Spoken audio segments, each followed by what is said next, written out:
In this session, I'm going to talk about impedance transformation because sometimes we have to deal with multiple dielectric boundaries and want to transform the impedance to the boundary we are interested.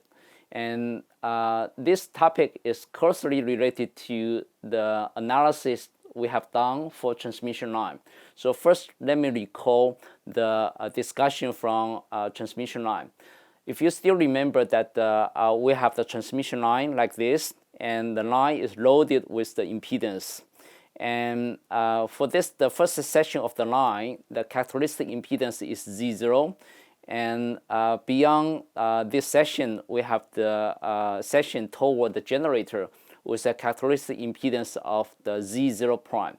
And we're interested in knowing the reflection coefficient connecting at this boundary, and we need to figure out the input impedance at this point. So if we know the input impedance at this point, then we can reduce the circuit into this equivalent circuit. Just put down the impedance for this circuit to be Zi, which is the input impedance view from this point. And we said that we have impedance transformation from ZL to Zi. And this Zi is defined to be the total voltage over the total current given by this expression. So if you can figure out the Zi, the input impedance at this point, then we can calculate the reflection coefficient based on this formula. And now the question is that if we have three dielectric materials characterized by eta 1, eta 2, eta 3, can we calculate the input impedance at this point?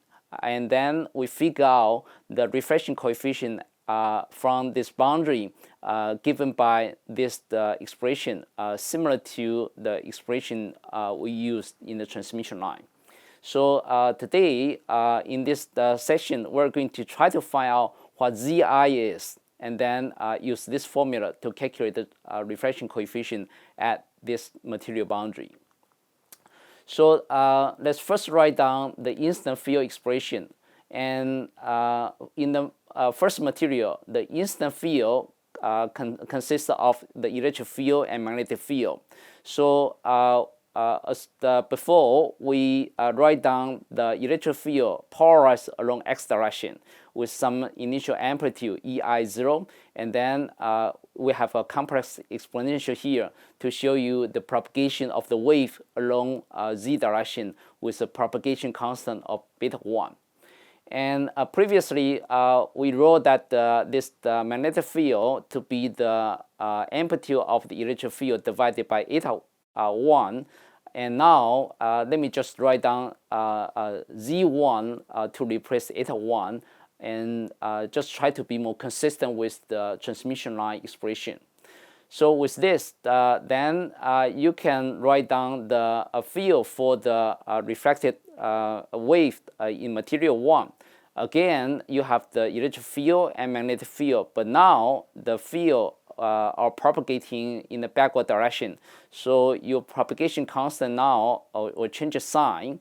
So you see you have minus sign for the forward propagating wave, and now you have a plus sign for the backward propagating wave. But the propagation constant is still beta 1 because all the field components are in the first material. And then in the second material, you'll be expecting forward propagating field and also backward propagating field at the same time because the material boundaries will give you reflections. This boundary will give you reflection, and this boundary will also give you reflections. Therefore, at this boundary, I specify it to be z equal to 0. You have two components. One is in the forward direction, and one is in the backward direction. And the corresponding magnetic field is given by the electric field divided by Z2. And this Z2 is defined to be the ratio of the total electric field to the total magnetic field.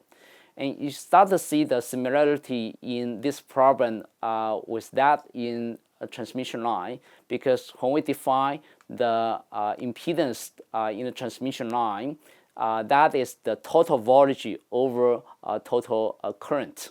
So with this definition, you have the field in this material and also in this material. Then you can apply boundary conditions to figure out some unknown parameters. So let's do it. Let's now apply the boundary conditions at this point. And so you write down these two expressions based on the continuation of the tangential component of the electric field and also magnetic field. And you have solved these two equations when we deal with two materials. So quickly you can write down the reflection coefficient and transmission coefficient at this boundary. And previously we have eta 2 minus eta 1 divided by eta 2 plus eta 1 for the material 1 and material 2. But now with material 3 here, the wave impedance definition is changed to the total electric field divided by the total magnetic field. So now we denote it with Z2 in this expression. And so with this definition, we can write down the formula for the reflection coefficient and also transmission coefficient at this boundary. And at this point, I want you to compare this expression with the expression you derive in the transmission line. And you can see that this expression is the same as this expression, except that the Zi here is the input impedance at this boundary. And Z2 here is the impedance at this material boundary. So if we could find out the exact expression for Z2, then we'll be able to find out the value for the reflection coefficient at this boundary. So the question is, what is the Z2? But we already defined it to be the total electric field to the total magnetic field in the material. And of course, the value at this boundary will give you the reflection coefficient, but let's generalize the concept to be the impedance everywhere inside this material. And let's first take out the first material and focus our attention to materials 2 and 3. And based on this definition, we now try to calculate Z2 everywhere inside this material 2. So with these two materials, we have solved this problem in the first section. And so you can quickly write down the total electric field in this material based on the reflection coefficient at this boundary given by this expression. And the first term is the propagation of the wave along the plus z direction. So this is the instant wave. And the second term is the reflective field components. And you can see that the propagation constant now is plus beta 2 in this material. And for the first term, which is the instant field, and your propagation constant is minus beta 2 in this complex exponential. And the corresponding magnetic field is given by this expression. And again, the first term is the instant field, and the second term is the reflective field with the reflection coefficient of gamma 23. And this gamma 23 is already calculated in the first section given by this expression. So now you have the total magnetic field, you have the total electric field. Then you do a ratio calculation like this. You will immediately get the expression for Z2 at an arbitrary point of Z. So the expression is like this. And this expression appears to be a little bit complicated, but if you try to review a little bit the theory in transmission line, this expression is the same as the expression when we do the analysis for transmission line. So you can sort of get familiar with it if you just do a little bit of review. And you can continue to convert this expression to this expression. And this expression, again, if you compare it with the theory in transmission line, you see these two expressions are in fact the same, except that this is the input impedance or impedance at an arbitrary Z position. and this is the input impedance at Z equal to minus L. So if you put this Z equal to minus D at this boundary, then these two expressions are exactly the same, except that for transmission line, you use the symbol of minus L, and for this material line, you use a symbol minus D. So now this problem is solved because you can sort of transform the impedance from eta 3 to Z2, and then you can calculate the reflection coefficient based on this formula. And of course, if you could calculate the reflection coefficient by using this formula, then you can also quickly deduce the amplitude of the reflective field given your incident field amplitude. Because you can just move this EI0 to the right hand side to get the value of the reflective field amplitude.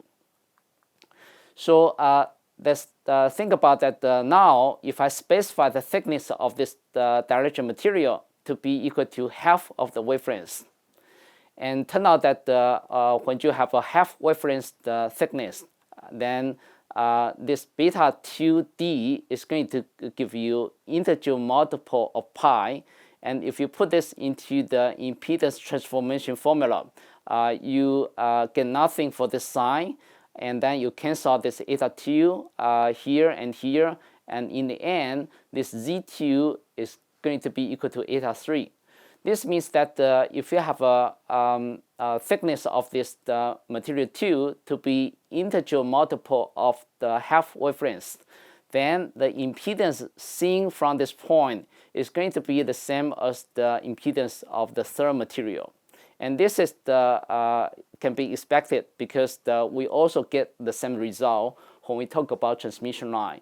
The reason is that we have the standing wave set up inside this material. So if you translate a distance over integer multiple of half wavelength, then the characteristic of the electromagnetic waves remain the same.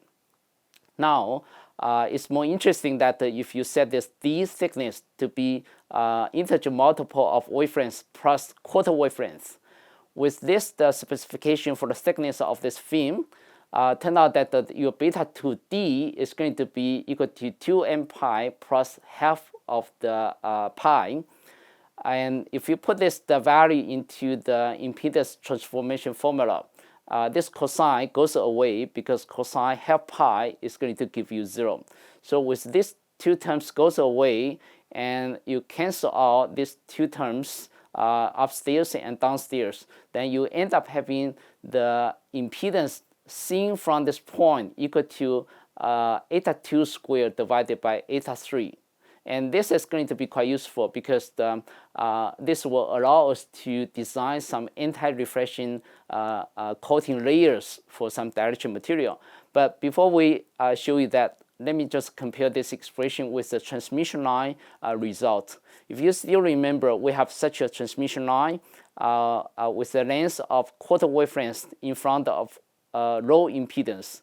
Then the input impedance is going to be given by this expression, which is the square of the characteristic impedance of this line divided by the low impedance. So this is the sort of analogous to the result we obtain from this material line. So we talk about the anti-reflection section for transmission line. And so previously we used the formula to design a small section of the transmission line before this ZL. Supposedly initially you have some reflection. After inserting this quarter wavelength line, you can cancel out the reflection by setting this impedance, this characteristic impedance Z0 to be equal to the square root of the Z0 prime multiplied with ZL. And this is the technique we use when we talk about transmission line to remove reflection from a transmission line. Now we can do the same thing for a material line. So think about that you specify a quarter wavelength thickness film before this material 3. without this material too, you will have reflection. But now, if you insert this quarter wavelength film into the system, then you can specify the intrinsic wave impedance of this second material to be equal to the geometric mean of the eta 1 and eta 3, and then you can remove this reflection. And the physics and also derivation are the same as those we gave in the transmission line analysis. And so this is a technique that you can adopt to remove the reflection of some electromagnetic radiation from a dielectric surface. And so in this session, we talk about impedance transformation. 所以呢，我们在这一章里头介绍的这个阻抗的变换，这个阻抗的变换呢特别有用。如果说你要看这个在好几种物质的前面的这个反射的这个系数是多少，那如果说你能够求出在最前面那个物质跟第二个物质之间的 input impedance 的话呢，那你这个反射的系数的这个公式是可以继续用下去。那这个 Zi 这个 input impedance 的定义呢，就是所有的电场在这个边界上头在第二个物质里头边界上头的这个所有电场呢，除以所有的磁场。那如果说这个算出来之后的话，那这个反射系数的公式拿来用，你就可以算出这个在第一、第二物质这个边界上头的反射的这个量的多少。那这个 impedance transformation 的话特别有用。因为如果说有两个这个物质中间有个界面，那你希望能够消除这个界面的反射的话，那你可以在这个两个物质中间放进一个1/4波长的一个薄膜，这个薄膜的这个eta 2呢会等于这个 eta 1跟 eta 3这两个东西的这个几何平均值，也就是它相乘开根号。那在这种设计之下的话，那你在第一跟第三物质中间的这个原来的这个反射的波可以完全消除掉。那这个是一个抗反射镀膜的一个这个设计的方法。那这是这一个小节里头要跟你强调的几个重点。谢谢。